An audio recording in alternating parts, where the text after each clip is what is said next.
Muito boa noite a toda a nossa comunidade do ICL. No programa de hoje, a gente vai falar bastante sobre a guerra de Israel contra o Hamas.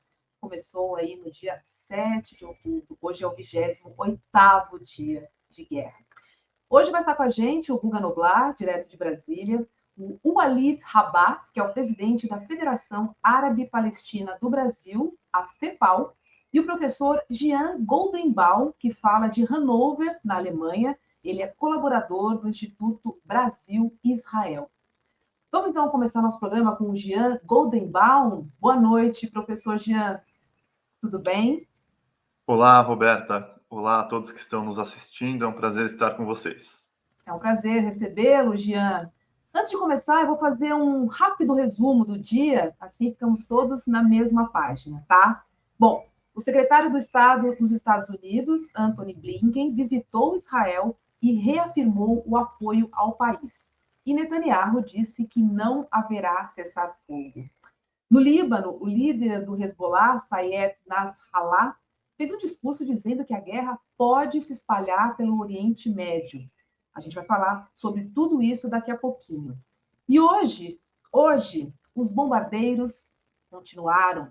Israel fez um ataque aéreo contra o portão de entrada do hospital Shifa, o maior de Gaza, onde estão onde estão 5 mil pacientes. 5 mil pacientes. É muita gente. O número de mortos na faixa de Gaza está um pouco mais de 9 mil e são mais de 32 mil feridos, de acordo com informações do Ministério da Saúde de Gaza. Do total de óbitos, nós estamos falando de 3.700 crianças. Somando 1.400 mortos, em Israel durante o ataque do Hamas, no dia 7 de outubro, o total chega a 10.572 vidas perdidas no Oriente Médio. 10.572 vidas em 28 dias. Jean, amanhã está convocado, um dia mundial de protestos contra a guerra em diversos países. E na Alemanha, aí onde você está, os protestos chegaram a ser proibidos, né? Como é que está aí agora? Então, a situação aqui na Alemanha com relação aos protestos, em todos os protestos, a Alemanha é muito consequente, muito cuidadosa acerca do conteúdo e da mensagem desses protestos. Então, mesmo para fazer qualquer protesto, é necessário, antes de mais nada, você se inscrever na prefeitura do local, apresentar qual material que vai ser divulgado e tudo mais. Eu sou bastante ativo aqui socialmente em grupos pró-democracia, pró-justiça social e direitos humanos, e até mesmo quando algum grupo de extrema-direita, neonazista mesmo, não com simbologia especificamente nazista, mas aqueles grupos de extrema-direita que, na verdade, nada mais são do que o neonazismo com uma roupagem contemporânea, eles mesmos organizam manifestações aqui e eles devem se inscrever na prefeitura e apresentar, passar por uma checagem, onde são averiguados todos os elementos que serão apresentados. Mesmo as manifestações também devem ser colocadas dessa forma. No caso da presente guerra, não é diferente. Então, existem diversos elementos que são avaliados aqui que podem fazer com que uma manifestação seja proibida. E dentro desse universo de manifestações palestinas, qualquer manifestação que configure antissemitismo ou a destruição de Israel tem sido proibida. O que eu aprecio é o trabalho conjunto, e é isso que eu e os meus amigos de grupos, tanto na Alemanha quanto no Brasil, que nos intitulamos sionistas de esquerda e trabalhamos com os palestinos pelo bem de Israel e pela fundação de um Estado palestino desde que nos conhecemos por gente, são as manifestações conjuntas. Inclusive, estamos organizando coisas assim aqui na nossa região, aqui na Baixa Saxônia, e eu sempre acharei, sempre considerarei esse o caminho certo, o trabalho conjunto daqueles que realmente querem a paz. Jean, você disse aí que faz parte, né, de um grupo chamado Judeus e Judias Sionistas de Esquerda, né? Você disse que faz parte do grupo de sionistas de esquerda. Você pode explicar para a gente o que é ser sionista e o que representa ser um sionista de esquerda? Com todo prazer. É essencial esclarecermos a conceituação do que é o sionismo. Bom, o sionismo em si nada mais é do que a ideologia que estabelece o direito de Israel existir enquanto Estado moderno, soberano, independente e legítimo na região do Oriente Médio. Agora, o essencial a se compreender é que dentro do universo do sionismo existe um espectro imenso. Existe sionismo da direita, da extrema direita, que configura o sionismo nacionalista, ultranacionalista, existe o sionismo religioso e existe o sionismo de esquerda. O sionismo o nacionalista e o sionismo ultrarreligioso, que se baseia, inclusive, fundamentalmente em questões teológicas, advoga por uma Israel em toda a região onde hoje é Israel e Palestina. Ou seja, na Israel abrangente, incluindo as regiões da Cisjordânia e de Gaza. Esse seria uma concepção expansionista sionista, adotada, como eu disse, por partidos de extrema-direita ou partidos ultra-religiosos que existem em Israel, dois, inclusive.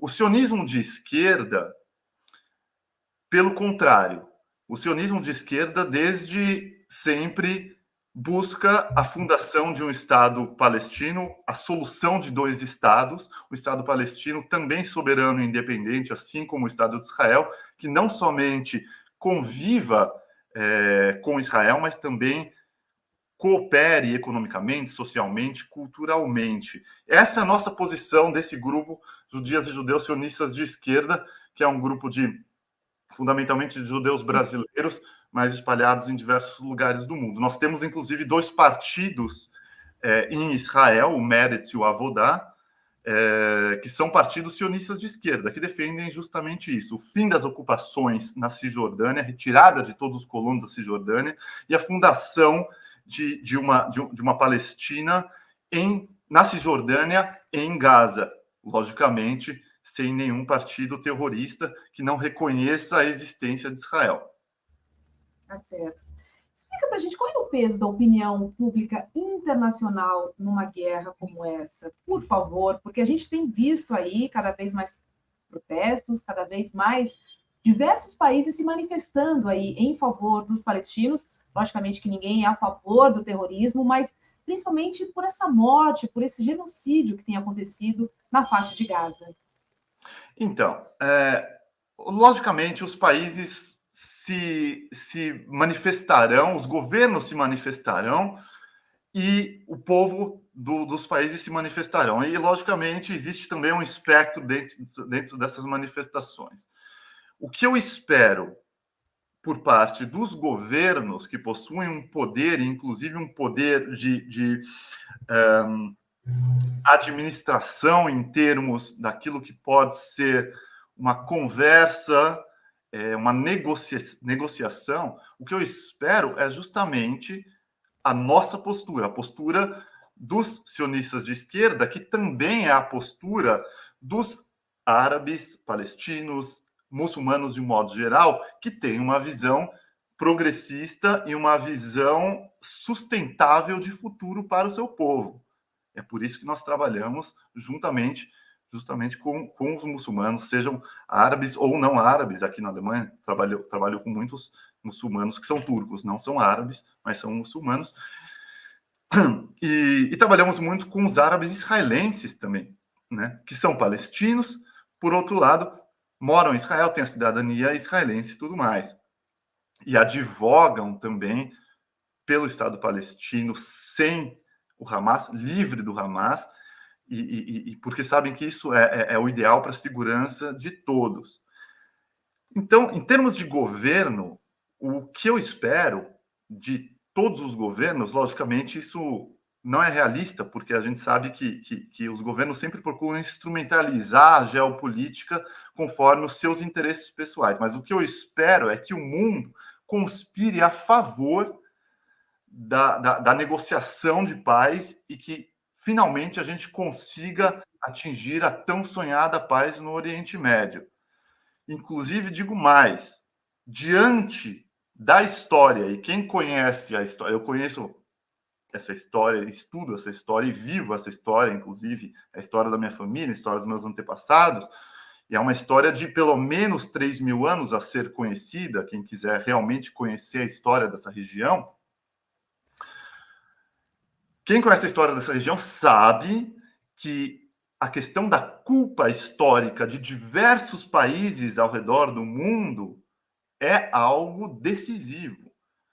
Estados Unidos, antiga União Soviética, Inglaterra, França, Alemanha, Turquia, todos esses países têm um passado nessa região. E eles possuem uma culpa histórica em termos de consequências que nos levaram a um período dos piores que vivemos hoje, né? Então, esses países deveriam conspirar para a resolução, em direção à resolução do conflito. E quando eu digo conspirar, não é somente um voto aqui na ONU, outro voto ali, ou então alguma declaração. Não, a gente realmente precisa sentar à mesa e precisa investir. E quando eu falo investir, investir inclusive dinheiro mesmo, investir tempo, investir dinheiro, investir tudo que for possível para a reconstrução de uma região tão machucada e vivida por dois povos tão machucados como os judeus e os árabes nessa região. A Então gente é está isso vendo que eu aqui. Desculpa, você pode continuar, desculpa. Não, já queria só encerrar dessa forma esse arco, dizendo, colocando, lembrando, acentuando a responsabilidade que os outros países do mundo têm em relação a tudo o que acontece no Oriente Médio. Com certeza, não dá para ficar na janela observando, né? Porque de fato é isso que tem acontecido. A gente está vendo aqui as imagens ao lado de uma projeção, né, com os nomes de mais de 9.000 palestinos que foram mortos durante o massacre. Mais uma manifestação, desta vez acontecendo aí em Washington, né? E como eu disse no começo do programa, hoje Israel fez um novo ataque a um hospital, agora contra o de Shifa, o maior de Gaza. Segundo Al Jazeera, o ataque atingiu o portão de entrada do hospital. Agora, olha o detalhe: tem 5.000 pessoas lá dentro. E também autoridades palestinas dizem que ambulâncias estão sendo alvos. A gente já mostrou aqui no N2, mas vale ver de novo esse vídeo do trabalho dos paramédicos em Gaza, da Red Crescent, que é uma organização humanitária. Vamos ver. O objetivo era atingir Ibrahim Biari, o comandante da Brigada de Jabalia, que teria sido responsável por parte do planejamento dos ataques de 7 de outubro. O campo de refugiados de Jabalia é um dos maiores da faixa de Gaza. Pelo menos 5.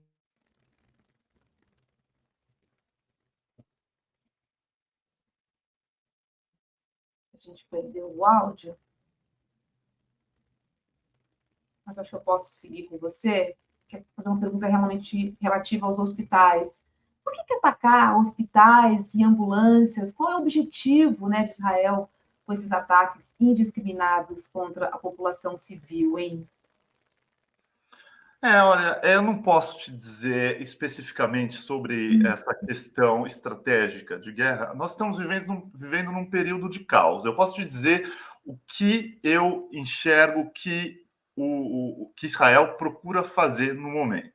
Israel, logicamente, procura acabar com o Hamas. Essa é o cerne de toda essa operação. Agora, é uma tragédia que vidas humanas, vidas civis, vidas que não têm nada a ver com isso, sejam destruídas? Isso é uma tragédia infinita. Eu sou um humanista. Eu nunca vou aceitar que tragédias assim ocorram e sejam normalizadas, seja a vida de um palestino, seja a vida de um judeu, que tenha o mesmo valor. E isso eu digo para qualquer pessoa que seja preconceituosa e acha que ou uma ou outra vida tem mais valor, porque eu sei que tem muita gente no mundo achando que a vida palestina tem mais valor ou que a vida judaica tem mais valor. E, na verdade, não é nada disso. Qualquer vida humana tem um valor infinito. E os assassinados em 7 de outubro ou os assassinados depois de 7 de outubro.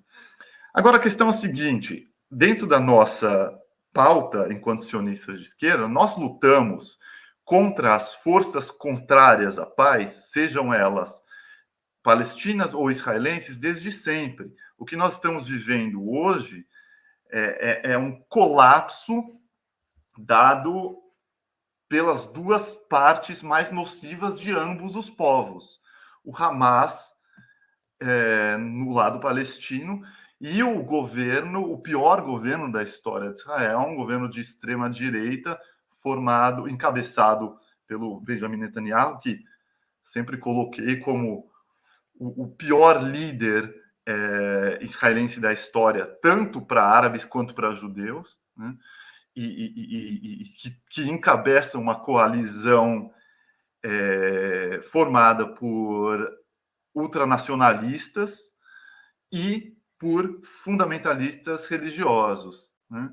Ou seja, não podia ser pior. E, no caso, a faixa de Gaza governada por um grupo terrorista, um partido com um braço com um grupo terrorista que é oposto à autoridade palestina, que sempre esteve, pelo menos, disposta a reconhecer Israel e conversar com Israel. Ambos os lados tiveram seus altos e baixos. Nós tivemos o ponto alto de toda essa história, logicamente, quando dois dos personagens principais de ambos os lados conseguiram atingir o nível máximo em toda a história de Israel e Palestina, toda a história do conflito moderno, e apertar as suas mãos. E, logicamente, estou falando de Yitzhak Rabin e Yasser Arafat.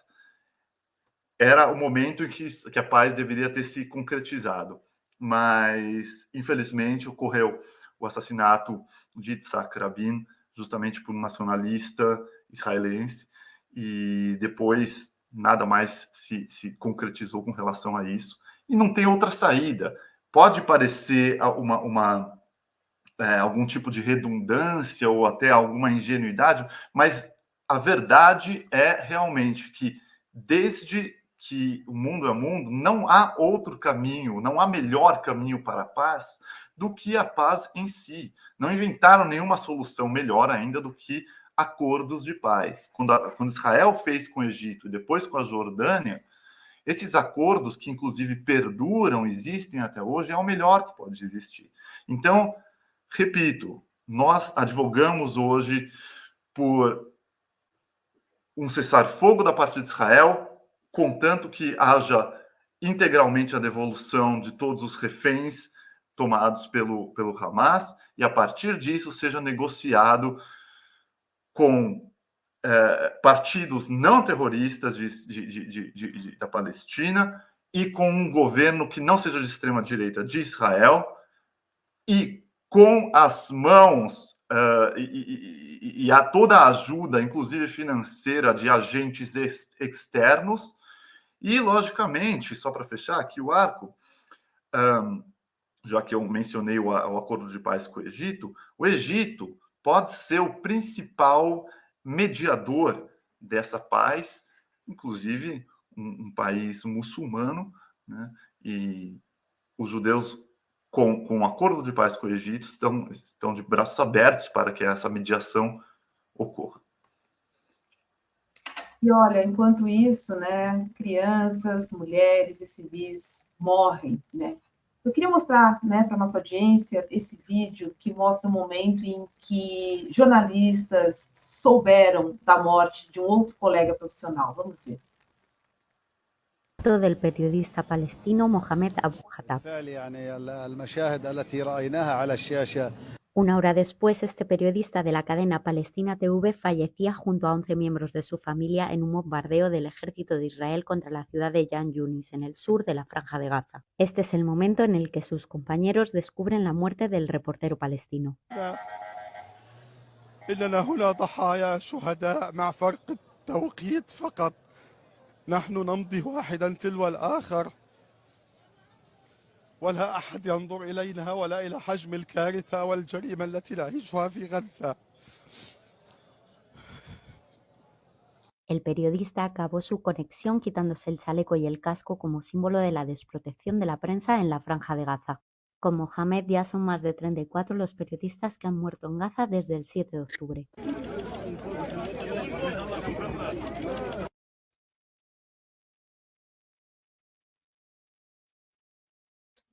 Pois é. E olha só, com tudo isso que estamos vendo nesses 21 dias, na sua opinião, existe claramente um projeto de extermínio contra os palestinos em curso? De maneira alguma, inclusive, eu rejeito o termo genocídio. Eu entendo de outra maneira o termo genocídio. Como é que você entende? O termo genocídio é justamente isso como você descreveu. O intuito, o escopo é a eliminação de um povo, como ocorreu não somente com os judeus no nazismo, mas ocorreu também com, por exemplo, com os armênios, no genocídio armênio, e também com Uganda, né? Os judeus nunca procuraram eliminar os palestinos enquanto povo. Tenho certeza, certamente, da mesma forma que existe dentro do povo palestino uma parcela que gostaria de ver os judeus eliminados do mundo, tenho certeza que dentro do povo judeu existe também uma parcela que gostaria de ver os palestinos sendo eliminados da face da terra, né? Agora, enquanto judeus enquanto coletivo, logicamente isso não se mostra com verdade de maneira alguma. E o exército de Israel agora, nesse exato momento, o intuito é acabar com o Hamas. Lógico, repito, é uma tragédia. Estamos vivendo um tempo de caos, onde nenhuma solução se mostra boa. Eu tenho falado todos os dias com Israel, tenho falado com diversos amigos árabes aqui na Alemanha também, que têm família, e na região tanto de Israel quanto da Cisjordânia. E é um momento de caos, ninguém sabe o que fazer. Só podemos esperar, olhar realisticamente para o que pode realmente ser feito. E eu repito, a gente tem, para acabar com isso, e não somente no presente, mas para construir pontes no futuro, nós devemos acabar o mais rápido possível com o conflito no momento e trabalhar para os acordos de paz que sejam sustentáveis e só assim possam criar um futuro para as próximas gerações seguro, tanto para israelenses quanto palestinos. Isso é o melhor para todo mundo. Chega! Há gerações e gerações, a gente luta pela paz. A gente precisa disso. Não dá mais para minorias que desejam a guerra em cima da paz vencerem dessa forma e tacarem fogo no mundo como estão fazendo agora. Pois é. E olha essa notícia. As famílias de 9 israelenses vítimas dos ataques, né, do Hamas apresentaram uma queixa por crimes de guerra, crimes contra a humanidade e genocídio junto do Tribunal Penal Internacional, o TPI. O acusado, né, neste caso, é o Hamas. E numa entrevista, o advogado das famílias explicou que recorreu ao TPI porque é o herdeiro do julgamento de Nuremberg, onde foram julgados os nazistas depois da Segunda Guerra. Jean, como é que você vê o uso do passado nazista por Israel, hein, nesse caso especificamente? Condeno completamente. É lógico que o Netanyahu, sendo o mau caráter que ele sempre foi, só dá para esperar negatividades dele. É claro que ele instrumentalizaria a história ao seu favor. Não tem nada a ver com o nazismo, é outra coisa, completamente diferente. Nós estudamos o nazismo também, faz parte de nossa história. Quando nós acusamos durante os últimos 4, 5, mais que isso, né? Já 5, 6 anos, acusamos o bolsonarismo de ter um parentesco direto com o nazismo / neonazismo. Existe uma substância em termos de conteúdo por trás disso. Nesse caso, a comparação com o nazismo é esdrúxula. A ideologia é completamente outra. O terror do Hamas é indiscutivelmente um terror, mas não tem por que abusar de uma propaganda que use um rótulo nazista, né? O Netanyahu faz isso para instrumentalizar. Eu sou completamente contra. A gente não pode misturar as coisas da história, porque isso só confunde e traz negacionismo histórico, inclusive. E olha só, mais notícias, porque hoje o secretário de Estado norte-americano, Antony Blinken, esteve com o primeiro-ministro de Israel, Netanyahu. Blinken voltou a falar em pausa humanitária na guerra, mas não deixou claro como é que isso aconteceria. E no mesmo dia, Netanyahu disse o seguinte durante um pronunciamento público que foi televisionado: Israel recusa um cessar-fogo temporário que não inclua o regresso dos seus reféns. Jean, como é que você avalia, então, a postura de Netanyahu nessa guerra e quais as intenções americanas, afinal, hein? Não está claro ainda. Eles pedem o cessar, pedem ajuda humanitária, mas, ao mesmo tempo, na ONU eles foram contra, né? Então, é como eu digo, a gente está num momento, um momento de caos. É difícil encontrar uma solução, e uma solução, sobretudo, que seja sustentável.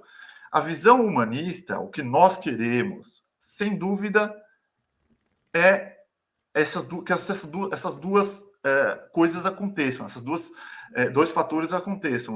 Os refugiados sejam todos liberados e o cessar-fogo seja imediato.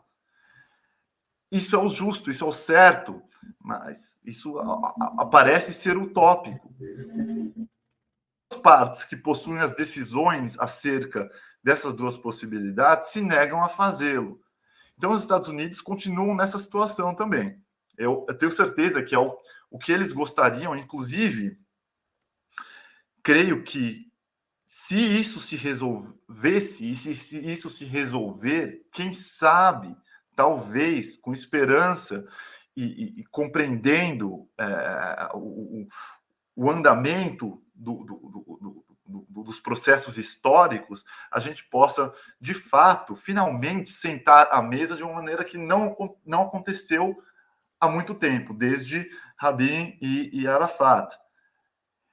Eu acho que esse é o propósito dos americanos. Eu acredito que seria o desejo dos norte-americanos, e posso te dizer que, sem dúvida, esse é o desejo do governo alemão e do povo alemão também. Eu tenho conversado com muita gente alemã, todo mundo aqui, a gente faz bastante trabalho interreligioso também, e a opinião pública aqui é muito clara, todo mundo deseja a paz, todo mundo realmente deseja, e a visão creio que qualquer pessoa que compreenda a história e queira, de fato, o bem de judeus e palestinos, é isso.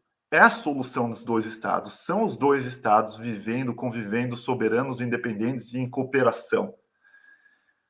Grande parte de Israel já vive assim. A vida normal em Israel é assim.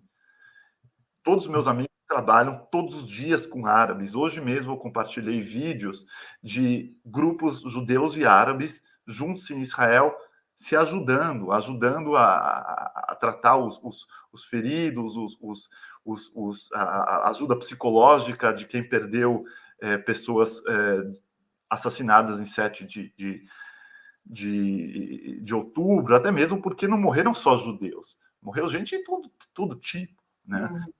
Então, assim, não adianta, é o trabalho conjunto, é o trabalho humanista, é o único caminho. Agora, no momento de caos como estamos, realmente só podemos esperar que, de alguma forma, esse acordo chegue. Tá certo. Jean Goldenbaum, muito obrigada por sua participação aqui no ICL Notícias, segunda edição. Estamos todos, né, imbuídos no fim da guerra o mais breve possível e que seja encontrada uma solução para ambos os povos, porque a paz é necessária e ter terra também é necessário para todo mundo. Cada um tem o seu cantinho. Boa noite para você, muito obrigada. Obrigado, Roberta. Obrigado a todos que assistiram. Até breve. Tchau, tchau. E olha, já vou chamar o nosso próximo convidado, porque a gente segue aqui no ICL Notícias, segunda edição. Deixa eu só me encontrar aqui no meu roteiro. Achei. Olha só, vamos receber agora o Walid Rabah, presidente da Federação Árabe Palestina do Brasil, a FEPAL. Olá, Walid, seja muito bem-vindo ao ICL Notícias, segunda edição. Boa noite para você. Boa noite, obrigado pela possibilidade de nós falarmos à audiência do ICL Lives. Roberta, boa noite. Tomo notícia por jornalistas amigos de que é uma grande audiência, talvez a mais importante hoje do mundo online, no ao vivo. Fico muito feliz de estar com vocês. Muito obrigado. Obrigada, muito obrigada por sua participação. Obrigada por se juntar ao nosso time. Porque hoje o líder do Hezbollah, o Said Hassan Nasrallah, fez no Líbano seu primeiro pronunciamento sobre a guerra, né? Ele disse que para evitar um conflito maior no Oriente Médio é preciso parar a guerra em Gaza e que o Hezbollah está pronto para todas as possibilidades. Walid, como é que você interpreta esse discurso? E o que é o Hezbollah e qual é o seu potencial que a gente sabe que é maior que o Hamas, né? O Hezbollah tem uma coisa muito importante a destacar e que, casualmente, muito poucas pessoas dizem. Assim como a história para o projeto colonial sionista na Palestina parece que sempre começou anteontem, agora, por exemplo, ele começou no dia 7 de outubro, né? Daqui a pouco ele vai ter começado em outro dia no futuro, que eu não sei qual será a próxima desculpa para o genocídio na Palestina. O Hezbollah nasceu exatamente em decorrência da invasão do sul do Líbano, inclusive com perto de 50 mil libaneses e palestinos assassinados até o ano de 2000, que Israel se manteve ali, exatamente da presença colonial em 20 quilômetros para norte, ou seja, tomando 20 quilômetros do sul do Líbano, a pretexto de área de segurança nacional de Israel. Veja só. Então, o Hezbollah é resultado disso. Primeiro de tudo, portanto, tudo que Israel diz que é problema nasceu em decorrência da sua ação colonial, da sua ação criminosa, da sua ação de invasão de território e da sua ação, claro, como todos sabem, de destruição nesses lugares, né? O Líbano sofreu horrores na mão dos invasores daquele momento israelenses. Então, esse é o primeiro aspecto. O segundo aspecto, o Hezbollah sempre foi cauteloso, embora seja um grupo político e também armado, o que não tem nenhum problema, a meu modesto ver, porque Israel é também um projeto colonial e armado, e, pelo contrário, as pessoas veem isso com bons olhos, né? Eu vejo as pessoas falando da tecnologia. Claro, a Alemanha nazista era mais tecnológica ainda, né? Então, isso é muito curioso. Tecnológico do que é Israel hoje.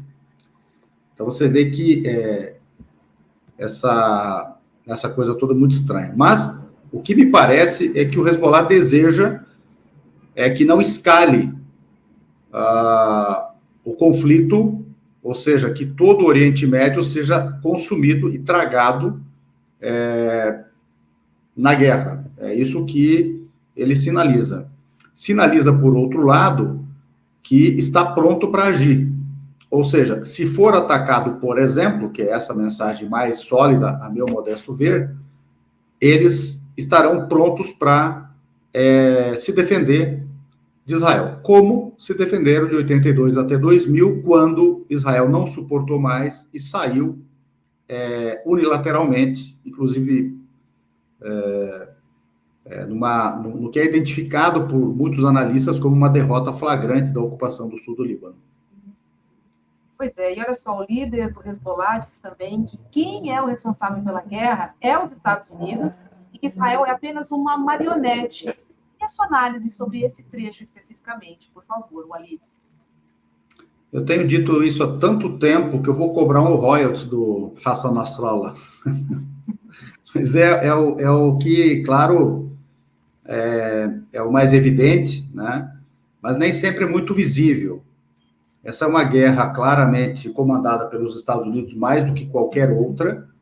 Os Estados Unidos é que garantem, pelo seu veto, a impunidade dos crimes cometidos por Israel contra os palestinos e contra os povos da região, mas, especialmente nesse momento, é muito visível que os Estados Unidos travam uma guerra por sua própria visão de mundo. Portanto, não é pela defesa dos seus interesses, mas pela defesa de um mundo em que o unilateralismo estadunidense, que vigorou de 91 até poucos anos atrás, porque ele já está em declínio, os Estados Unidos querem manter a qualquer custo. Ocorre que aconteceram alguns eventos muito, digamos, contrários à perspectiva estadunidense de manutenção da sua hegemonia. Primeiro, e eu achei isso muito importante, a China sediou em Pequim, há poucos meses, a assinatura de um acordo e um aperto de mãos entre Irã e Arábia Saudita, dois países que vinham sendo conflagrados artificialmente pelos Estados Unidos e até mesmo os Estados Unidos desejando que, em algum momento, entrasse em guerra para, com isso, manter a sua posição dominante no Oriente Médio pela destruição da própria região. Foi assim com o Iraque, é assim com o Iêmen, foi assim com a Síria, foi assim com o Líbano. Tentaram fazer o estrangulamento do Irã para depois intervirem militarmente e destruir o país, e assim segue com a Palestina, assim foi com a Líbia e segue sendo com a Líbia, sem contar a desestabilização interna da Tunísia e do próprio Egito, sem considerar o que está acontecendo, essa verdadeira catástrofe que está acontecendo no Sudão, mais uma vez. E mais um detalhe importante, que também talvez esteja passando ao largo das atenções. O BRICS, que já é uma potência colossal do ponto de vista das conectividades, do ponto de vista da geografia, da demografia, do ponto de vista da economia, do ponto de vista dos sistemas de trocas internacionais alternativas ao dólar e alternativas ao sistema SWIFT, eles incorporam alguns países, recentemente, novos países são incorporados. Veja, Irã e Arábia Saudita são novamente incorporados, e o Egito também é incorporado, ou seja, o bunker estadunidense chamado Israel, esse projeto colonial sobre a Palestina, é cercado pelo BRICS e por esses três países importantes. Veja, eu não estou aqui me referindo às pipoqueiras em forma de países e com petróleo no Oriente Médio, estou me referindo a três países importantes. Vamos ver a soma desses países.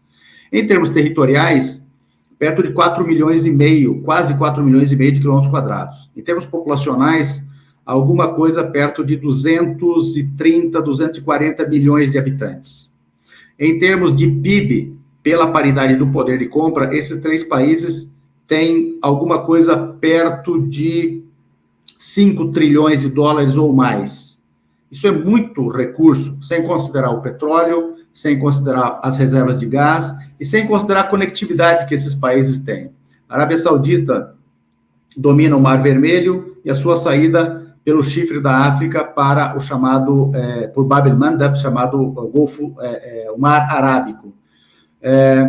O Egito controla o canal de Suez, que é a entrada para o Mar Vermelho a partir do Mediterrâneo. A Arábia Saudita e Irã dominam o Golfo Pérsico, consequentemente dominam também o Estreito de Hormuz. E com isso tudo, essa grande conectividade deixa de ser necessariamente uma região com controle absoluto que os Estados Unidos tinham, sem considerar a Rússia hoje presente na Síria, que impediu os projetos dos Estados Unidos com o Catar e com os Emirados Árabes e, claro, com Israel, sem considerar que os chineses já lançaram as suas rotas marítimas de trem e também rodoviária para conectar essa região toda e chegando ao porto de Tartus, na Síria, e pretendendo também o porto de Beirute, e essa é a cena que os Estados Unidos enfrentam. os palestinos estão sendo assassinados hoje, portanto, também por isso, mas tem uma somatória. A reserva gasífera que fica nas costas de Gaza, que, segundo alguns analistas, é a maior reserva gasífera da costa oriental do Mediterrâneo, e que, se Israel ocupar a parte norte da faixa de Gaza e, porventura, declarar soberania, e esta for reconhecida pelos Estados Unidos, como os Estados Unidos reconhecem a soberania ilegal de Israel sobre as colinas do Golã, que são sírias, o polígono desse território daria, dessa faixa norte de Gaza, nesta reserva de gás, que pode ter riqueza acumulada, quer dizer, monetizável, de 500 bilhões de dólares a 900 bilhões de dólares. E é claro que ela seria explorada com os Estados Unidos, e é claro que esses recursos seriam negados aos palestinos, roubados dos palestinos. Essa é a realidade que eu acho que precisa ser também colocada como moldura. Deixa eu trazer mais uma notícia de hoje, porque Israel enviou de volta a Gaza milhares de trabalhadores da faixa que estavam no país no dia em que a guerra começou e não tinham voltado para casa, não puderam voltar para casa. E aí eu te pergunto, na sua opinião, Israel está adotando uma política de extermínio de palestinos como se fosse uma limpeza étnica, Walid? Não há dúvida disso. Quando foi promovida a grande limpeza étnica de dezembro de 47 a 1951, foram expulsos 88% dos palestinos dos 78% do território tomado naquele momento. Esse é o maior deslocamento demográfico forçado da história humana.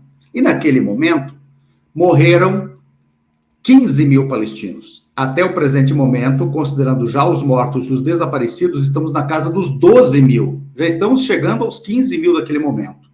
E os deslocados nesse momento são entre 1,4 e 1,6 milhão de palestinos, de 2,2. Daqui a pouco nós vamos chegar à cifra de 88% dos expulsos naquela limpeza étnica de deslocados na própria faixa de Gaza. Isso é crime de genocídio. Tem mais um detalhe. O crime de genocídio, ele não é apenas pela expulsão ou pela morte. Uma série de medidas são adotadas para isso. Uma delas, o colapsamento da sociedade. E a outra, que agora, para não se alongar muito, a outra agora é pela morte em quantidades industriais de crianças e mulheres. Quando você afeta, mata ventres e mata as crianças que recém-nasceram para continuar a sociedade, você está promovendo alguma coisa que nós chamamos de esterilização coletiva da sociedade. Isso é genocídio programado. Mais um detalhe, esses trabalhadores que estão voltando, eles sempre voltam na sua vida normal, mas não porque necessariamente querem ou precisam voltar por razões normais, mas porque Israel é uma prisão a céu aberto, segundo a ONU, e segundo alguns estudiosos, um campo de concentração. E o campo de concentração tem 3 características básicas. Trabalho forçado para aquele que o encarcera, e é o caso.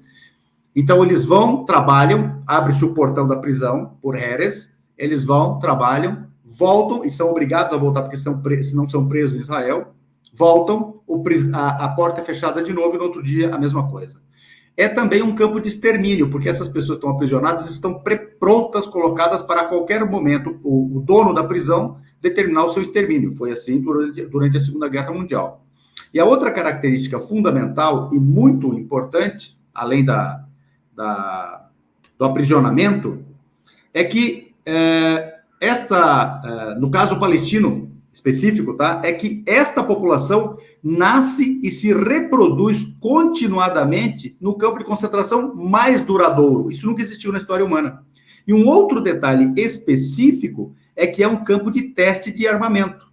É a única população na história humana cativa para teste de armamento, munição e sistemas, que depois são vendidos para o mundo, para Israel se autofinanciar no mesmo projeto que é de limpeza étnica, supremacismo, apartheid, portanto, tomada de território à força num sistema de limpeza étnica e substituição populacional num colonialismo por assentamento. Essas são as características da faixa de Gaza, à luz da notícia que você me passou e à luz da questão que você me fez na sequência colada a ela. Trata-se, sim, de extermínio programado, trata-se, sim, de genocídio. Inclusive, lendo a Convenção para a Prevenção do Genocídio e a Convenção do Apartheid, que albergou depois, 3 décadas depois, na verdade, quase 4 décadas depois, a convenção do apartheid, porque nós temos a de 62, que é especificamente para o apartheid na África do Sul. Depois temos a convenção de 86, que tipifica o crime de apartheid em qualquer lugar do mundo. Este envolveu parte da legislação para o genocídio. Então, essas duas convenções Israel viola. Detalhe muito importante, a resolução 181, a resolução 194, de retorno dos refugiados palestinos, que é de 11 de dezembro de 48, ela acontece 2 dias antes da aprovação da resolução que deu na Convenção para o Genocídio, que é de 9 de dezembro de 48. Por isso que a resolução 194 já é uma resolução sob o guarda-chuva da legislação de genocídio. Ela reconhece a limpeza étnica e determina o retorno dos refugiados. Então, Israel já nasce de um grande crime de lesa humanidade ou de genocídio, que estava programado já em 1896, na obra seminal do fundador do sionismo político, o Theodor Herzl, considerado o pai de Israel, ou o pai do sionismo, na obra seminal O Estado Judeu, que nada mais é, nada menos é, porque desenhou a limpeza étnica ali, o Mein Kampf sionista. Vou pedir para a nossa produção colocar aqui na tela o mapa da redução do território palestino. A gente tem um mapa que a gente já mostrou algumas vezes aqui no programa, que mostra desde 1946, né? A gente está vendo Israel em branco, né? E a gente vê o domínio do território de 1946 para cá, né, Walid? É impressionante, esse mapa é muito claro. E, na verdade, não é Israel, são populações de fé judaica na Palestina, assim como havia cristãos, né? Como os britânicos malandramente escolheram um critério confessional para separar a população palestina, ela pontuou essa judaica para promover amanhã ou depois um discurso de autodeterminação de um dado credo religioso na Palestina. Por que não pontuou aí os cristãos e os muçulmanos, por exemplo? O que está em verde é aquilo que é maioria populacional não judaica. Aqui está em branco, na verdade, é maioria população judaica, mas tinha também muçulmana e cristã. Tanto que na partilha recomendada pela ONU em 29 de novembro de 1947, que injustamente destinou a um futuro eventual Estado judeu na Palestina 56,5% do território, mesmo os professantes do judaísmo sendo 30% da população e tendo apenas 5,87% do território, nesta parte, nesses 56%, a população judaica e não judaica era quase meio a meio.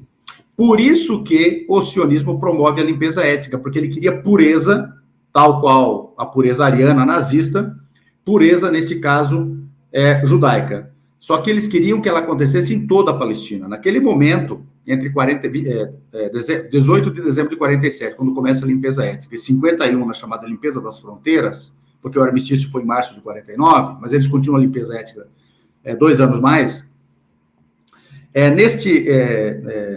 digamos assim, nesse processo duradouro, Israel buscou tomar todo o território, só que não conseguiu, por isso tomou só 78%.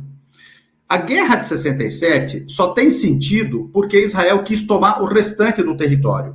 E o restante do território tomado, neste momento, não deu tal qual deu antes a limpeza étnica, porque a população não saiu e não havia condições também, neste momento, no mundo, para que a limpeza étnica acontecesse. O que acontece hoje, Roberta? Uma coisa muito curiosa. Na Palestina, sem a Palestina, que é o mapa que o Netanyahu apresentou, que é para ser o mapa de Israel, tem hoje 200 mil não-judeus a mais que judeus. Como para o Netanyahu e para os fascistas que estão no governo dele, este mapa da Palestina sem a Palestina é Israel, eles precisam manter a maioria demográfica judaica aqui. Isso pode também ajudar a explicar a necessidade de uma limpeza étnica em grandiosíssima escala em Gaza, para reequilibrar a maioria demográfica judaica e o sionismo poder continuar se justificando como tendo direito à autodeterminação só judaica sobre toda a Palestina.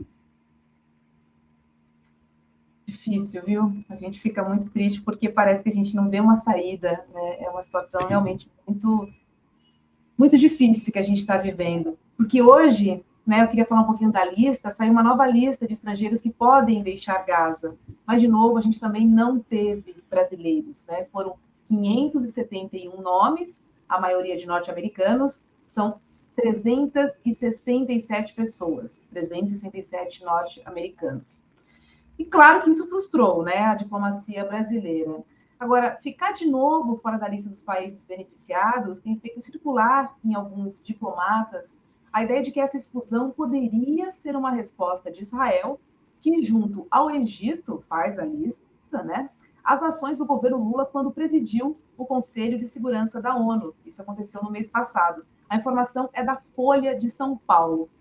Agora, seria essa uma retaliação de Israel contra o Brasil? Você acredita nessa hipótese, nessa ideia?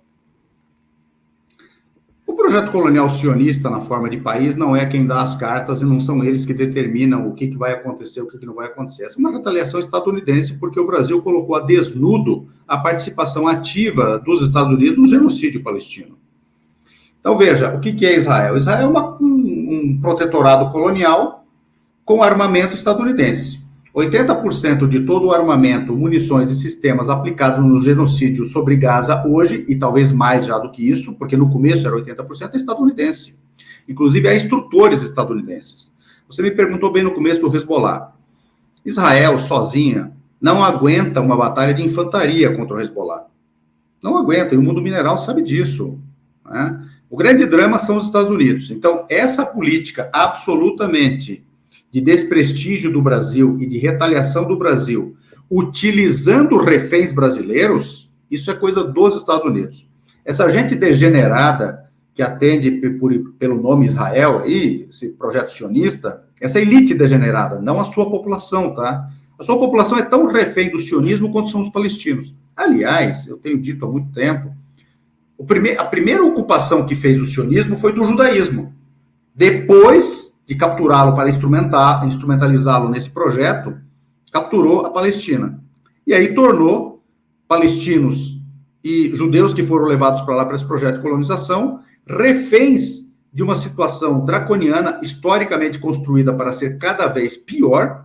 Aí os israelenses não têm para onde correr, e os palestinos não vão sair da sua terra, e o sionismo cada vez mais agressivo, colocando as populações umas contra as outras, inclusive umas, e eu digo umas porque nós estamos tratando da população libanesa, que vive sendo agredida. Veja o que aconteceu na Síria, veja o que está acontecendo no Iêmen, em outras parcelas do Oriente Médio, que resulta tudo desse plano geral de ocupação do Oriente Médio, em que os Estados Unidos e a Inglaterra, não vamos esquecer da Inglaterra, são os partícipes privilegiados desse genocídio continuado no Oriente Médio, que se abate especialmente sobre o povo palestino.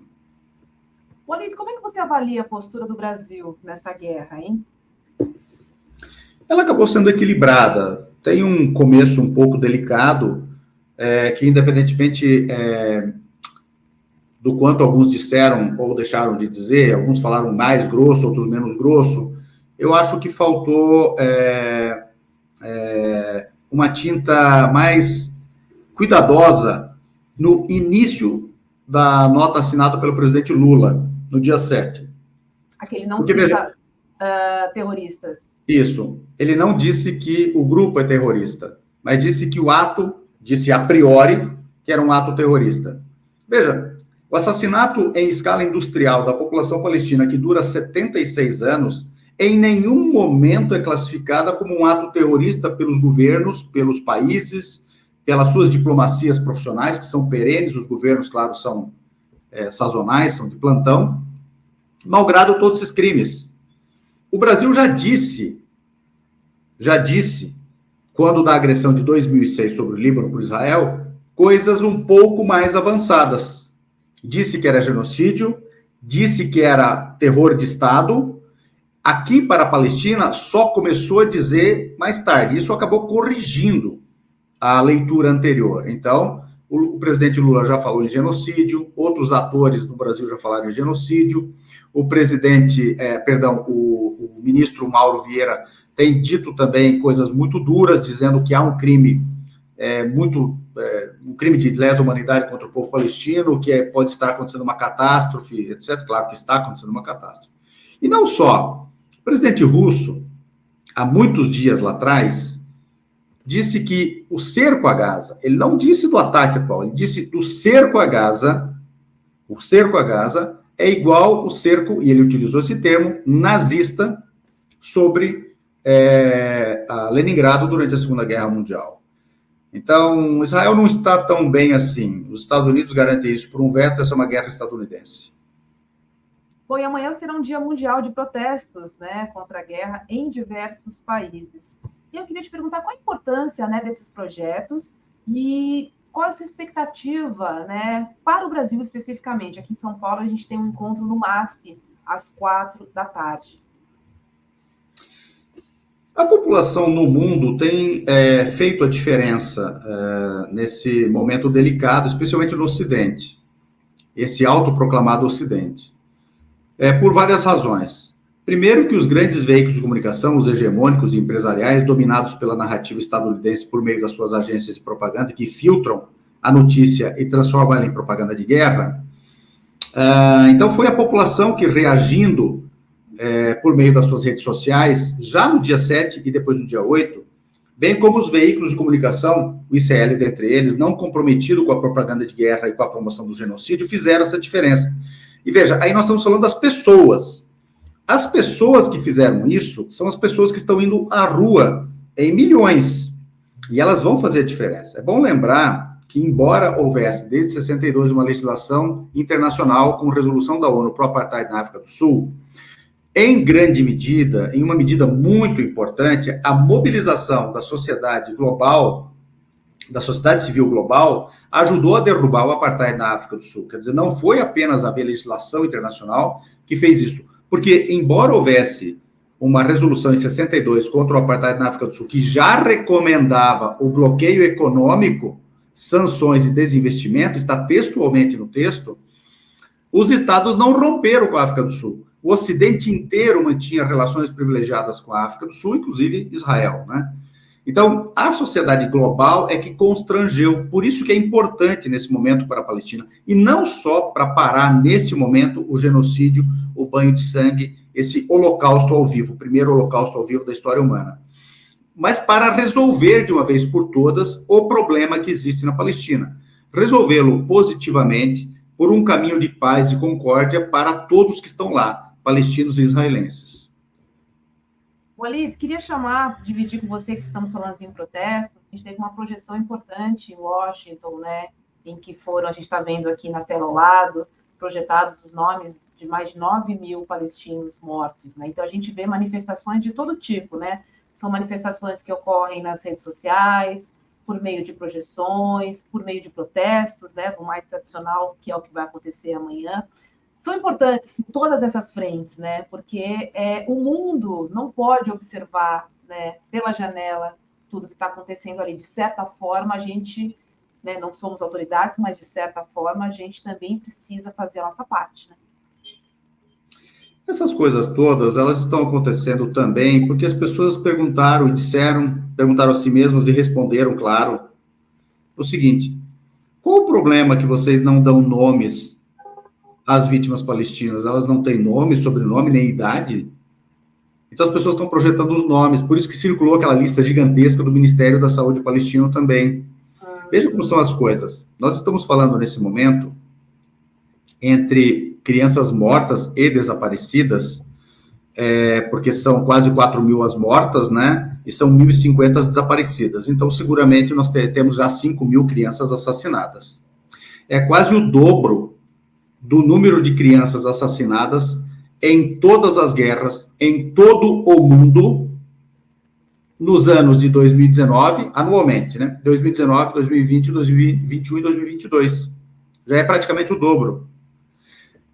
Esse morticínio de crianças, a guerra que já dura mais de 1 ano e meio na Ucrânia, envolvendo Ucrânia e Rússia, e veja, nós estamos falando de 2 países que somados dão mais de 200 milhões de habitantes, e Gaza tem apenas 2,2, 2,3. Então, entre Rússia e Ucrânia, em 1 ano e meio de guerra, não morreram 100 crianças, são 90 e poucas crianças, 91 ou 92 crianças.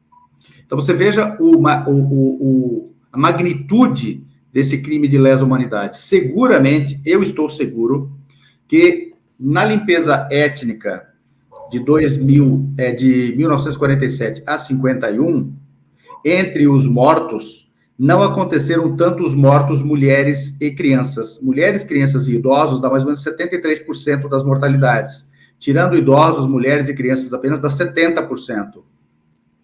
Isso é muito significativo. Isso quer dizer muita coisa mesmo. Existe um pós e um pré e um pós esse morticínio na Palestina, na sua região chamada Gaza. Deixa eu reforçar aqui o convite da manifestação aqui em São Paulo, que vai acontecer no MASP, amanhã, às 4h da tarde. Tá? É a manifestação pelo fim do genocídio em Gaza. Amanhã, às 4 da tarde. E temos também manifestações pelo mundo, e vale dar uma checada, dar uma procurada, porque teremos manifestações em outras cidades pelo Brasil. É muito importante que a gente participe. O importante é que essa data foi escolhida não por brasileiros, nem mesmo pelos palestinos. Ela foi escolhida num encontro internacional que discutiu direitos humanos em Joanesburgo, na África do Sul. E esse evento aconteceu de 14 a 18 de outubro, e essa data foi escolhida exatamente no primeiro dia do evento, em Joanesburgo, na África do Sul. Isso é muito significativo, porque a África do Sul tem uma posição muito firme em relação ao apartheid, porque sofreu o apartheid, sofreu esse crime de lesa humanidade. Então, a África do Sul tem sido muito firme no capitanear essa luta toda. E a coordenação da luta anti-apartheid contra o apartheid na Palestina, enquanto vivo, foi coordenada globalmente pelo Desmond Tutu, ou seja, quer dizer tudo, né? Muita coisa, muita coisa. Walid Rabah, muito obrigada por participar aqui conosco no ICL Notícias, segunda edição. Um bom final de semana para você. Obrigado, Roberta. Espero que tenhamos um bom final de semana. Até o presente momento, até o direito sagrado de jantar, tomar café e tomar água está difícil. Tá muito difícil. Na medida do possível, Walid. É isso que a gente está Obrigado. dizendo. Um abraço. Boa noite, Roberto. Bom trabalho. Tchau, tchau. É isso. Tempos difíceis para todos nós. Vamos chamar agora o nosso colega Guga Noblar e vamos tratar dos assuntos do nosso Brasil. Oi, Guga, boa noite para você. Sextou. Boa noite, sextou, né? É isso, sextou pra gente aqui, mas o clima de guerra, né, que está instalado acaba fazendo com que a gente fique alerta até no fim de semana. Pois é. Guga, Juliana Dalpiva traz uma matéria exclusiva hoje no UOL. É o seguinte, a Polícia Federal investiga se a ABIN, né, que é a Agência Brasileira de Inteligência, produziu durante o governo do ex-presidente Jair Bolsonaro dossiês sobre adversários políticos do ex-presidente. A investigação acontece no inquérito que apura a suspeita de uso ilegal do software de espionagem First Mile, que teria sido usado por servidores da ABIN durante a gestão de Bolsonaro. Guga Noblar, explica pra gente. História tem espionagem braba, né? Pois é, a gente lembra que o Bolsonaro disse, gravando, tem esse vídeo, que ele estava muito descontente com a ABIN e que ele ia fazer um serviço de informação paralelo dele. E pelo jeito aconteceu, a gente sabe que aconteceu, tem a chamada ABIN paralela. E essa ABIN paralela teria se valido desse programa, esse software israelense, o First Mile, para conseguir saber onde estavam os adversários políticos de Jair Bolsonaro. Já tem essa informação, a Polícia Federal está investigando a ABIN exatamente por isso, porque teria usado, por exemplo, esse serviço de espionagem que consegue alertar onde a pessoa está. O First Mile serve para isso, para apontar por onde anda aquela pessoa. Eles teriam se a localização da pessoa. Então, eles teriam se valido do First Mile para saber a localização de adversários políticos. Já veio essa notícia, é isso que está sendo investigado. E a partir desta investigação, a Polícia Federal descobriu que tinha gente na ABIN que estava sendo usado para espionar adversários políticos de Jair Bolsonaro de fato, ou seja, desvio de finalidade. Eles estariam ali, segundo a notícia publicada no UOL pela Juliana Dalpiva, eles teriam pelo menos feito relatórios contra 2 adversários do Bolsonaro, no mínimo 2, é o que vazou por hora. Esses 2, um seria do PT e o outro do PCdoB. Dizem que é um ministro atual do Lula. E o único ministro do Lula que era do PCdoB e que pode ter sido alvo disso, aí já é uma suposição minha, seria o Flávio Dino. Não sabemos quem são ainda os 2 alvos desses relatórios. E nesses relatórios teriam ali o CPF, a data de nascimento, uma consulta aos processos que são movidos contra esses 2 na Justiça Federal, teriam sido feito também uma pesquisa sobre o que rola contra eles no Tribunal de Contas da União, no TCU, se é que tem algo contra eles ali, e no STF. Foi feita, portanto, uma análise desses dados e também das doações de campanha e possíveis escândalos que tenham sido denunciados pela imprensa contra eles. Isso tudo é material que você consegue achar na internet, no Google, enfim, não precisa, não são dados que seriam dados confidenciais, digamos assim. Mas a Juliana explica que isso não é tudo, que tem outros dados ali que podem ser, sim, confidenciais e que há, portanto, o desvio de finalidade. Você tem gente da ABIN que deveria estar, portanto, trabalhando a serviço do Estado brasileiro, fazendo um dossiê contra adversários políticos de Jair Bolsonaro. Então já há aí o desvio de finalidade, mas também a Juliana informa que a Polícia Federal está apurando se esses dados que você pode descobrir via pesquisa na internet foram usados junto com o First Mile e com outros dados que podem ser aí sim confidenciais. Então é essa a notícia hoje que saiu do UOL. Pelo jeito, de fato, teve um grupo da ABIN empenhado em criar relatórios, ou seja, dossiês, contra adversários políticos de Jair Bolsonaro. Ou seja, é a tal da ABIN paralela sendo, de fato, demonstrada e desmascarada. Agora, lembrando aqui, isso é muito importante, que nessa época dos dossiês, o diretor-geral da ABIN era o atual deputado Alexandre Ramagem. E o PL, que agora é lançar Ramagem candidato à prefeitura do Rio. Ou seja, sai Braga Neto, entra Ramagem. É isso mesmo, Guga? Pois é, Rô. Sai Braga Neto, talvez seja isso. Rô, só para te pedir, se você tiver, porque aqui está rolando um barulhinho aqui na minha conexão, se estiver atrapalhando e estiver chegando até aí esse barulho, eu não sei, pode ser do meu fone, aí eu troco de fone, tá? Só me explique se começar a aparecer um barulho aí. Então, pode seguir, Guga.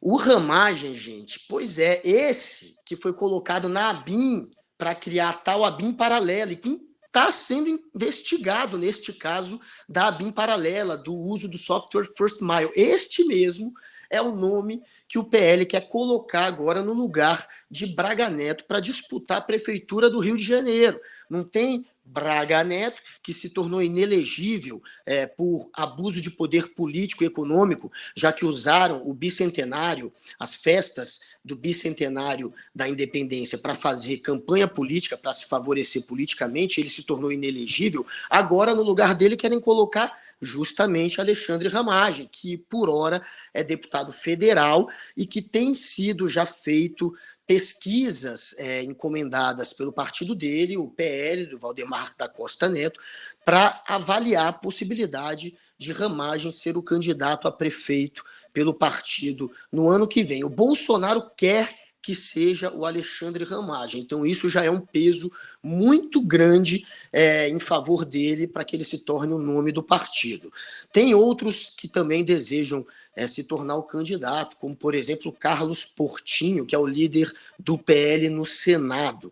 Mas o que parece, o que sugere as pesquisas é que o potencial maior de agregar votos é do Ramagem, exatamente por ser um fantoche, mais um fantoche do bolsonarismo. É mais um que vai estar atrelado à imagem de Jair Bolsonaro, apesar de não ser alguém que é visto como um radical. O Bolsonaro é alguém que tem uma imagem mais radicalizada. Mas o Ramagem é mais um que está ali nas fileiras do bolsonarismo, mais um cão de guarda do bolsonarismo, mais um que está na sombra de Jair Bolsonaro. E sem essa sombra, Ramagem não é ninguém. Ele se tornou muito próximo ao Bolsonaro quando era da Polícia Federal e passou a fazer a segurança da campanha dele durante a eleição. Depois se tornaram fortes aliados. Ele era o responsável pela ABIN exatamente durante esses relatórios que estão sendo investigados, que seriam usados para espionar adversários de Jair Bolsonaro. Ele também está agora no inquérito dos golpes, já que esse trabalho da ABIN também teria ajudado, de certa forma, nesse discurso pró-golpe. Então é esse sujeito que está sendo investigado. Mesmo assim, é o nome mais forte de Jair Bolsonaro e do PL para concorrer na próxima eleição a prefeito do Rio, porém ele ainda é muito pouco conhecido do público, então, pelo jeito, o PL vai passar a usá-lo, inclusive, em inserções que eles têm direito no fim do ano, eles têm direito, acho que é em dezembro, a partir de dezembro eles vão ter direito a 4 inserções, a 4 propagandas que eles vão poder vincular na televisão e já vão querer tentar usar o Ramagem, claro, associando o Ramagem ao Jair Bolsonaro, afinal de contas, ele é só mais um que está ali na sombra do bolsonarismo. Sem Jair Bolsonaro, ele não é nada. Então, o plano B, inclusive chamado pelo Valdemar da Costa Neto de plano B, é o Alexandre Ramagem, prefeito do Rio de Janeiro, e a cidade maravilhosa não merece isso. Oh, meu Rio de Janeiro. Mas, Guga, falando em bolsonarismo, a colunista Bela Megali do Globo escreveu hoje que Jair Bolsonaro e seus aliados mudaram o discurso sobre a delação do ex-ajudante de ordens Mauro Cid. Bom, relembrando aqui, né, que o Cid contou em sua delação que o ex-presidente se reuniu com comandantes das Forças Armadas para debater uma minuta golpista após ser derrotado por Lula. E aí eu te pergunto, Guga, qual é a versão da vez? Pois é, né? Cada hora é uma cascata. A gente sabe que não dá para confiar em Jair Bolsonaro, e Mauro Cid, mais do que todos nós, sabe disso também.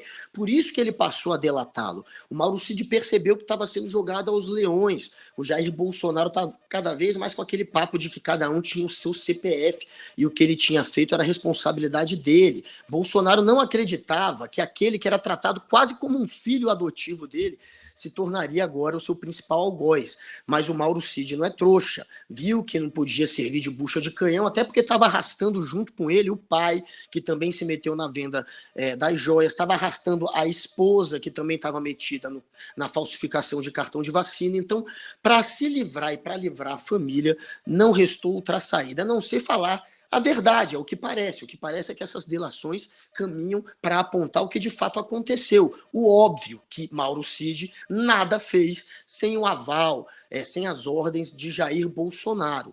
Então ele está, sim, contando cada dia mais. A gente tem revelações da delação que demonstram que ele está apontando para Jair Bolsonaro como um mentor de tudo, o mentor do golpe, levando uma minuta golpista até os 3 comandantes das Forças Armadas para tentar convencê-los a dar um golpe. O Jair Bolsonaro que deu a ordem para vender e para levar joias para fora do Brasil. O Jair Bolsonaro que mandou o Mauro Cid falsificar o cartão de vacina dele e da família dele. Então, tudo claramente agora, segundo a delação de Mauro Cid, foi, obviamente, partiu daquele que mandava, que dava as ordens e que era o chefe do Mauro Cid, que é Jair Bolsonaro. E diante dessa avalanche de denúncias que estão sendo reveladas pelo Mauro Cid, o Jair Bolsonaro mudou agora de estratégia, está fazendo aquilo que a gente já sabia que ia acabar acontecendo e passou a queimar de vez o seu ex-empregado, o Mauro Cid. Então, o Bolsonaro agora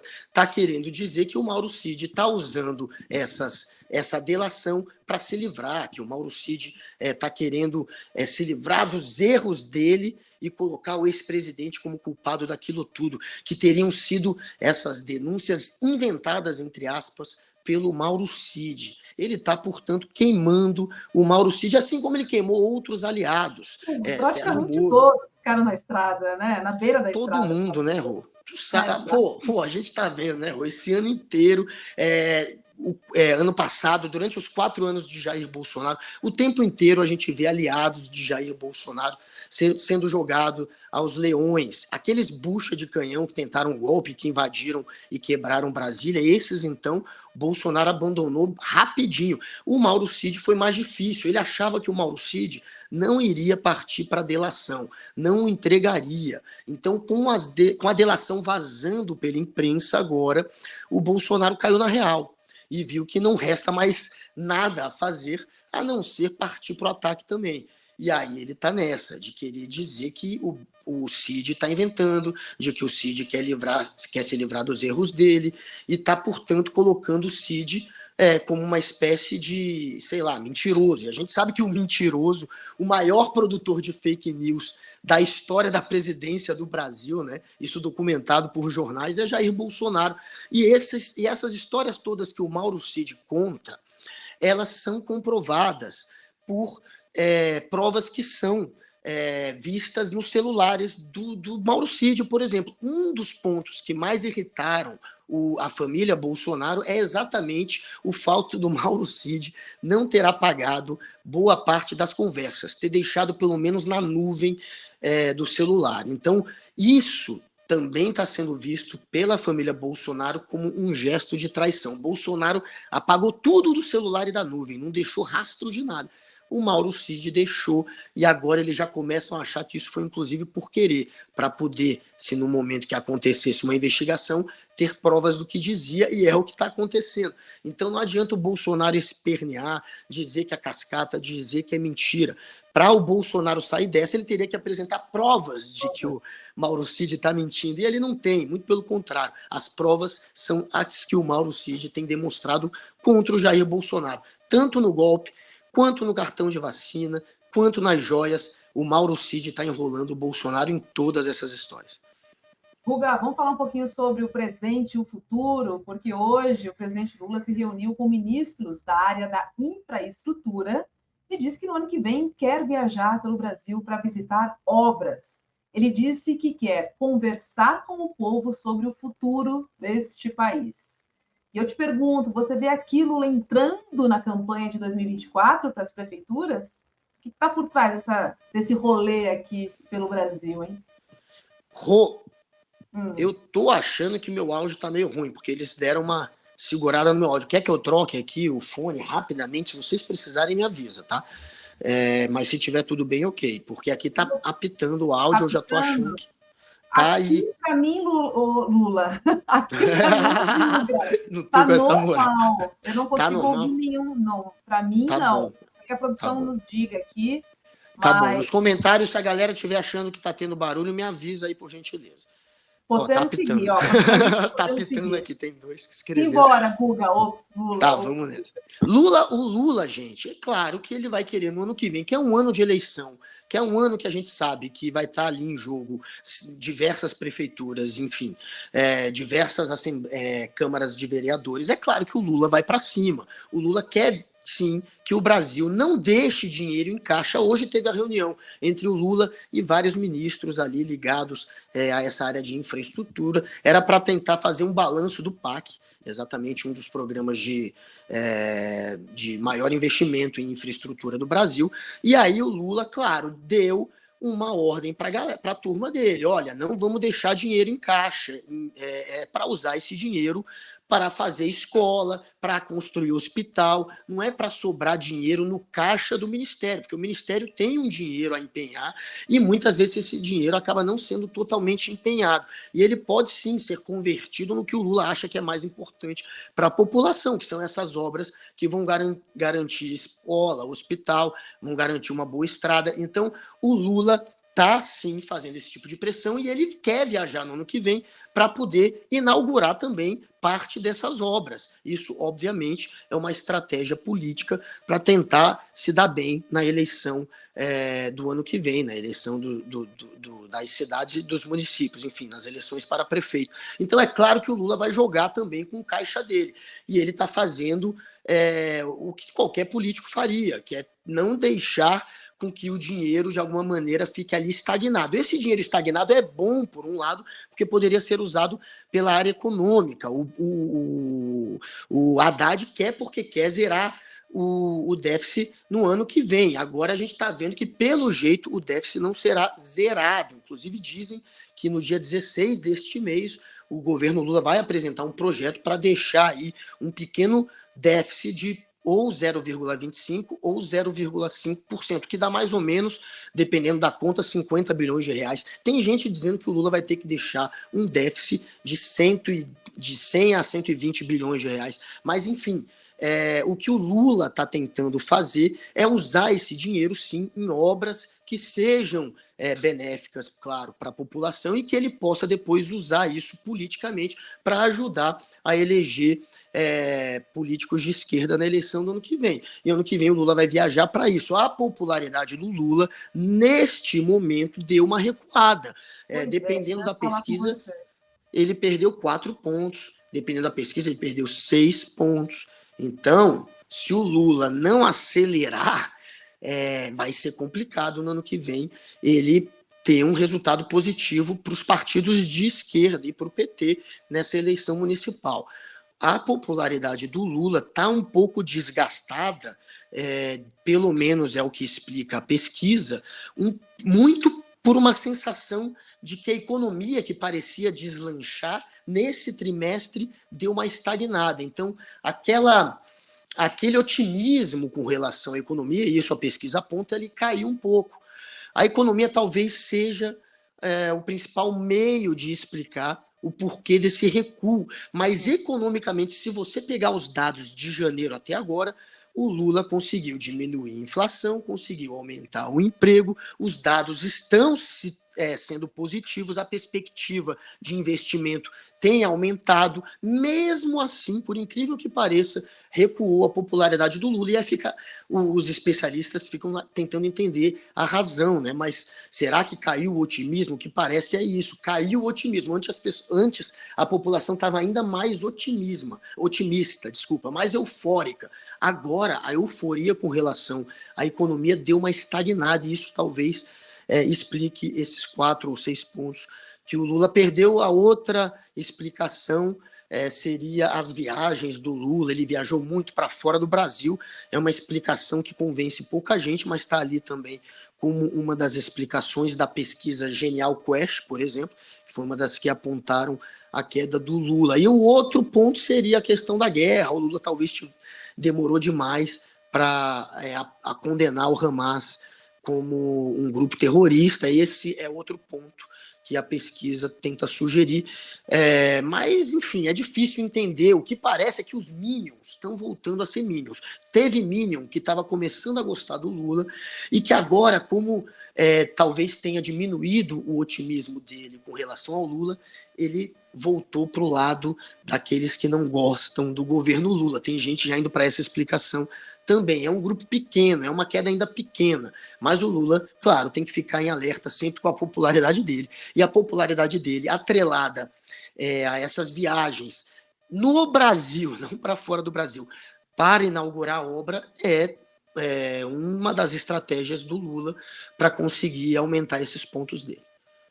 Pois é, mas de fato a popularidade está muito ligada à economia, né? Então o ministro Fernando Haddad tem um papel fundamental aí, principalmente pensando na campanha de 2024, e o Lula entrando aí, pelo jeito, forte aí para emplacar os seus candidatos pelo Brasil, né? Pois é, vai ter que. A questão é que, se a economia não vai bem, o governo Lula, portanto, não irá bem. O principal, digamos assim, a principal carta na manga de um governo é sempre os resultados econômicos, é quase sempre. E neste momento de Brasil é isso que tem movido o gosto dos eleitores. Então, a princípio, nos primeiros meses, se criou uma euforia muito grande, e foi isso que ajudou o Lula a melhorar a popularidade dele. Ele melhorou muito nesses últimos meses a popularidade dele, afinal de contas, foi eleito quase que com metade do Brasil como oposição. A gente viu que a eleição contra o Bolsonaro, ele conseguiu, de fato, comprar muito voto, o Jair Bolsonaro, e conseguiu rachar o país no meio com um discurso de ódio. Então o Lula tem contra ele já um público que é bastante hostil ao petismo, bastante hostil ao Lula. E esse público, para ser convencido, é basicamente com dados econômicos. Você só muda a opinião dessa militância com bons resultados econômicos, até porque essa militância está muito atrelada a um discurso de comportamento. E no discurso de comportamento, de bem contra o mal, não é essa briga que tem que ser travada para conseguir convencer essa turma de que eles estão errados. O que convence, o que muda esse tipo de eleitor, o eleitor que de fato é um militante adversário do seu governo, são os bons resultados econômicos. E o Lula conseguiu nesses meses, principalmente com aqueles eleitores mais pobres, que precisam mais do Estado e que votaram no Bolsonaro, ele conseguiu converter uma parte desses eleitores. Eu não estou falando da elite bolsonarista, essa elite bolsonarista continua bolsonarista, mas aquele eleitor ali que de fato precisa do Estado, esse sim,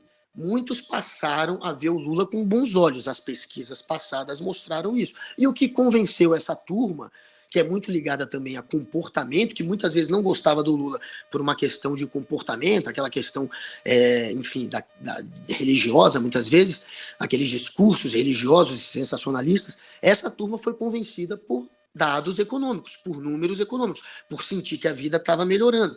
Então, alguns desses parece que voltaram atrás agora. O Lula precisa conquistar essa massa, esses que estão ali na base que precisam do Estado.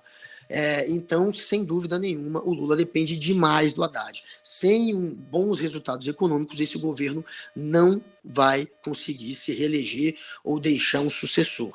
Então, é muito importante, obviamente, o Haddad no governo.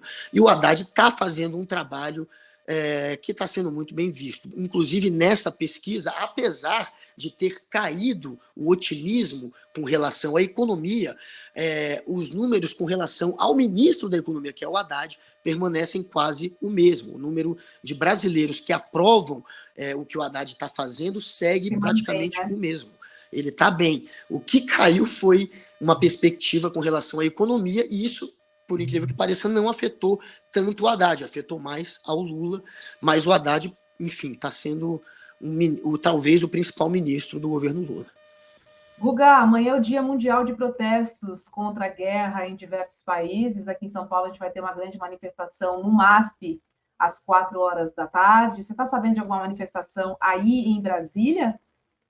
Olha, só que eu não tô com ele aqui agora. Que bom que você falou isso, mas eu vou jogar no meu Twitter, gente. Então daqui a pouco eu vou jogar. Eu recebi também um de Brasília faz pouco tempo pelo meu WhatsApp. Como eu estou usando meu telefone para gravar, eu não vou poder olhar agora. Mas eu sei que tem um aqui em Brasília marcado. Eu vou depois jogar no meu WhatsApp. Eu acho que é amanhã também. Mas com certeza terá também em Brasília, em algum local de Brasília. Se não for esse que eu recebi, vai ter algum aqui também. Eu vou tentar jogar nas minhas redes também e vou atrás disso. Mas com certeza tem muitos movimentos que acontecerão em prol do fim dessa guerra, em prol da Palestina, e o Brasil, eu acho que todas as grandes capitais vão ter algum tipo de manifestação nesse sentido amanhã. Então fiquem de olho aí na sua cidade, enfim, deem a sua força e ajudem, enfim, a terminar com essa guerra monstruosa. E só para fechar, Guga, o que você está achando do posicionamento do Brasil, do governo Lula, em relação à guerra, hein? Olha, o Lula, ele fez um comentário muito duro com relação aos atentados praticados pelo Hamas. Ele chamou de terrorista. Num primeiro momento, ele atacou aquilo que tinha acontecido sem citar o Hamas. Depois ele citou o Hamas como um grupo terrorista e que foi autor de um atentado terrorista. Ele atacou Israel, chamando Israel de genocida. Então, as pessoas vão sempre cobrar do Lula. É complicado. Tem gente querendo que o governo Lula siga o exemplo, talvez, do governo boliviano e corte as relações com Israel. O governo Lula tenta manter as portas abertas com todos os governos, inclusive com o Hamas, que comanda a faixa de Gaza. O Brasil seguiu a ONU nesta questão e não colocou o Hamas como terrorista, apesar do Lula ter dito isso, mas o Brasil, como Estado, não considera. Ele segue a ONU exatamente para ter as portas abertas com aquele grupo que controla uma área onde tem brasileiros.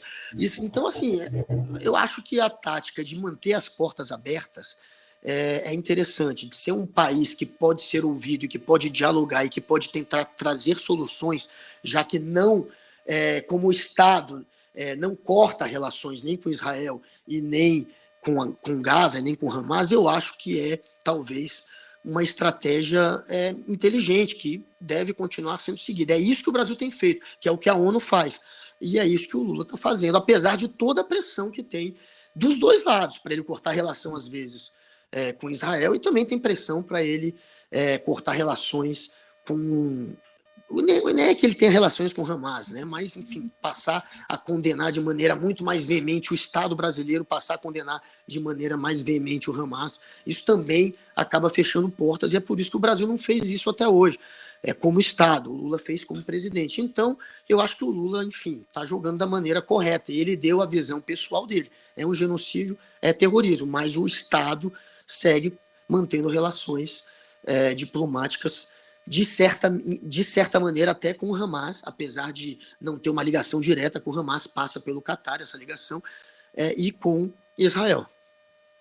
E a gente fica na expectativa, né, que os brasileiros consigam deixar a faixa de Gaza aí neste final de semana. Estamos todos aqui na torcida, por enquanto nenhum brasileiro saiu.